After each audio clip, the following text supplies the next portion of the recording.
And I'm a contestant. What they have to do is think.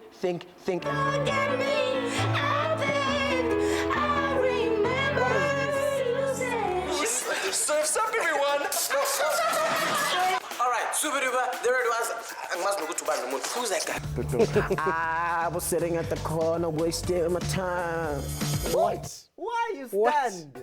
What is that stuff? I don't remember you. any of that That's stuff. you. I don't know who that person is. No, Sorry. We know who he is. That's Musa Mthombeni. And that was way back. You remember. Yo TV. 10 years on the show, man. Yes, 10 years. I started when I was 12 years old. At that point in time, I used to go before that as like an audience member. Boropa. Next road. You went there before you even auditioned. No, but I used to, you know the kids at the back that scream and make a noise and... Audience. Yeah, I was audience. And then? And then there were auditions and I was like, that's where I'm going to go. And then I went in and then I was a presenter and then it got fun and then it was more fun than anything else. 10 years yonke ndoda. 10 years yonke. Ukhule in front of our eyes, Mos. I literally did. Like the clips like where I was much younger and I used to speak like this.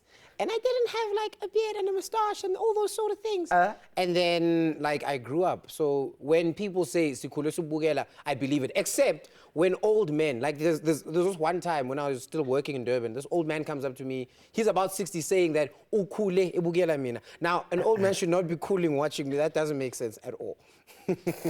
Yeah, old people nuts badala, but yes, leave us out. But you see the thing is, here, sitting before me is an actual medical doctor. Musa is that, which means, I mean, you can't come out of matric and then we'll pay my 40% nyana to get into medical school. How many A's? I can't even remember. It was a couple of A's and a lot of, it was high marks. Because I'm looking here at the head, man. It's a big head. It's a head of brains. It's a lot of brains inside. Yeah, it would suck if it was a lot of head and not a lot of brain. You know? Yeah. And then how long of the medical studies? So it's 6 years in total. So first year to sixth, and then you do 2 years of internship, and then ComServe, and then. 6 years. We'll study just 6 years. Yonke. 6 whole years at medical school. Nothing more, nothing less. Why? Because I wanted to become a doctor. It's what I've always wanted to do. So there are a couple of things that I've always wanted to do in my life, and I thought this is it, and I started doing them one by one, and I've achieved all the things. So are you like on the TV shows? Like, can I have an ECG stat? Give me 50 milligrams of this, and then you're saving lives, and you're doing that. Before the beginning of this week, it was kind of like slow, and once in a while that would happen. But this past week, I've had a lot of that Grey's Anatomy type vibe. Busy, like you're busy. Wow. Full on. Saving people. Full on. Like really, Musa, like jokes aside. Jokes aside, full on. Everything. That's you're saving lives. I'm a full on doctor, yes. And what does that feel like when somebody pulls through?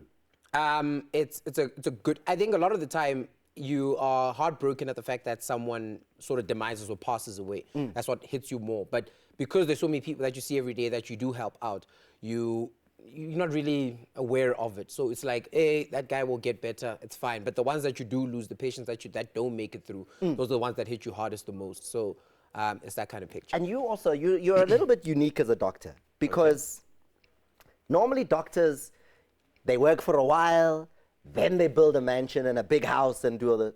You came out of school and built your mom a double-story house. Yeah, so my parents, we had a deal when I was still in med school. I probably lost in this part of the negotiation. It made sense at that point in time. So my parents and I had a deal that they want a house when we finish. But I said, Musa Nkosi sifuna indlu mawuqeda. And I was like, cool, parents, I'll do that for you. You've done so much for me. We'll do that. And then along the way, I was technically supposed to so my trick was I was going to buy the site and they will build it. So what, put something on there. Yeah, but my parents were smarter than me. They got together and they bought the site and said, guess what, you are doing. Down. Yeah. So and I saw those pictures, dude. You didn't just put a house nyana. No, double story, what? But look, my parents are, my mom's she's 64, so she's like 50. They're getting older, so this is like their dream stuff. So after this, they may achieve other things and of course get more money to build better things and that sort of thing. But this was what I felt is their dream, and why not get what you want and every single thing that you do want right now. Thank you, Mama. Thank That's you. the right way to do it. I saw the pictures. You can even check it out yourselves. Google it. It is really what everyone should do for their parents if they have the opportunity to do it. And you worked really hard because as a doctor and studying to be a doctor and doing all those 6 years, you also had a peace job. Yes. So I don't know about piece jobs, but these are things that I really enjoy doing. So I started TV when I was 12. So whilst I was still in medical school, I still did TV a lot of the time. Push your side. Push. I'd go in like Wednesdays, Tuesdays, Saturdays. House. Yeah, like sending money home and that sort of thing. Because I stayed at Reyes and I had a bursary, so there was no real need for me to like have money. I didn't need it. No, there's no need for that. No, it's fine. Like we'll just text, hey. And then at the same time, then I felt like I really wanted to get into radio. It's something that I'd always wanted to do. So I started doing a lot of radio stuff as well. So I was involved on campus radio. Then I went to a commercial radio station while still on TV, while still doing medical school. And I did a lot of like MC gigs and all that sort of thing. So yeah. You're living a great life. 27, doctor, been on TV, built his parents a house. But the one thing that's going to be the toughest thing you ever done is this, the Sport at 10 quiz. The cup is here. Okay. You cannot have it, it's priceless, but the cakes you can if you get these questions right. We've gone with a quiz all about those athletes that have degrees, that have studied, that have done the business behind the books like you have done. So tell me, can you recognize this man here? He's a qualified lawyer. Yes. He's a sprinter. He's a gold medalist at the Paralympics. Ubani. The name, I know his brother. I can tell you that. What's his the brother? brother is Ntlantla. I just Khatebe is a surname. So then you're right. Already his name, Samkelo. Yes, I knew it was an S. Sorry, Hey, I had to search for it. You've done well. Qualified lawyer. Next man that I need you to tell me about, 108 test matches for South Africa, 303 ODIs, former captain of the team. I know this one. Degree in business. Yes. Ubani. This is Sean Pollock. Wow, Kamnandi so. I love cricket. So, Oh, it's your thing? Yeah. Bowling average of less than 4. Like. Also very. Yeah, no, now so you're applying for my job. And these are my things. Namingzo, I'm gonna say, can we do something stat to near my tablet? Because you prescribe. No, sharp. And then finally, he's a qualified radiologist. Now you're a doctor. What's a radiologist? A radiologist. So, radiologist or radiographer? There's a big difference. Radiologist.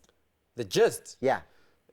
That doesn't make sense. Okay, so the one you know there. So there's the radiographer. So this is the person that does the x-rays. The radiologist is a doctor that then spends time and specializes to become a radiologist. Okay, so radiographer there. Yes. So this is the guy that basically very good at x-rays. I think it's about 3-4 years that you have to spend studying. And it's quite technical because it requires physics calculations and that sort of thing. So that's what this man has done. He's a qualified radiographer. Yeah. The name misses me. City, Pirates, I know you're a Chief supporter. I've got a T. Like my mind is saying T, but I can't finish the rest of it. Doctor got diagnosed as so. The major. The major. No, Majoro. Doctor. It's a bad picture. Doctor. It's a bad picture. Maybe flu, maybe rensalutu. What's up, Polyak? Kya Thomas? You know the fingerprints abanyana. That's why. Dr. Musa, I'm giving. Yeah, like just you know. This is what I do. Yes. Shades, but hey, it's dark. I was not gonna say. Thomas, never don't think this is gone, eh? He's gone to Cape Town City. He's gone to Cape Town City. Yeah, man. Good luck, Tiko, but he's not gonna enjoy it. Tiko doesn't look like a guy who can swim, eh? Like when Tiko must fight home, imagine it so. Tiko, how woman? How Tiko? Yeah, well, good luck and everything, but we are going home. Yeah. Leave Tiko alone. It's fine, but Doctor. Musa, we're really proud of you. Keep up the good work, and I don't know what you're gonna be forever and ever. It looks like you got lots of things still planned. But thanks for being with us tonight. Radiologistic DJ. Thank you. Okay. And then we're going to leave you because Tips is just uncontrollable. We're going to leave you with the words that we leave you with every single week. If you're not watching Sport at 10, what are you doing? Night.